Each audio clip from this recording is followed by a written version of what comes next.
ఉస్మానియా శతాబ్ది ఉత్సవాలతోటి సర్కార్కు మంచి పేరచుడు విపక్షాలకు నచ్చుతలేదన్నాడు టీఆర్ఎస్ ఎమ్మెల్సీ కర్నె ప్రభాకర్. ఉత్తమ్ కుమార్ రెడ్డి, కమ్యూనిస్టు లీడర్లు, జేఏసీ చైర్మన్ కోదండరాం అబద్దాలు చెప్తున్నారని గరమైండు ప్రభాకర్. ఎవరెన్ని చెప్పినా ప్రజలందరూ ప్రభుత్వ పక్షమేనన్నాడు కర్నె ప్రభాకర్.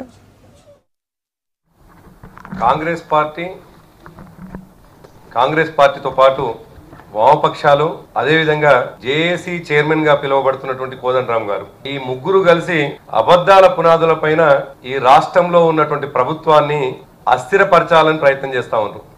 అబద్దాల పునాదుల పైన రాజకీయం చేయాలని ప్రయత్నం చేస్తా ఉన్నారు. కానీ అది సాధ్యం కాదు.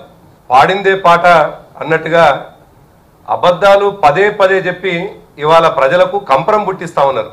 రాజకీయ నిరుద్యోగులంతా ఏకమవుతా ఉన్నారు.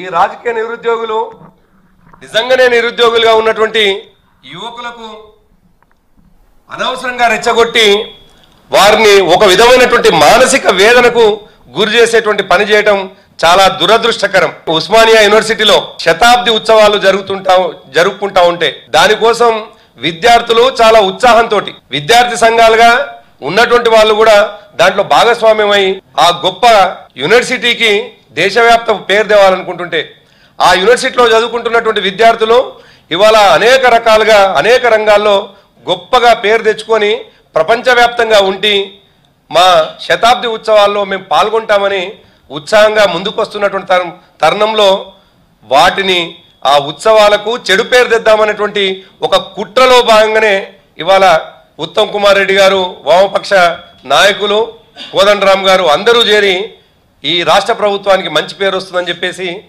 కుట్రపూరితంగా ఇవాళ ఏదైతే సభ పెట్టినరో ఆ సభలో చేసినటువంటి ప్రసంగాలన్నీ కూడా అబద్ధపు ప్రసంగాలు. అబద్ధపు నిఘంటువుకు కేర్ ఆఫ్ అడ్రస్ ఎవరన్నా ఉన్నారు అంటే ఇవాళ ఉత్తమ్ కుమార్ రెడ్డి అండ్ కంపెనీ.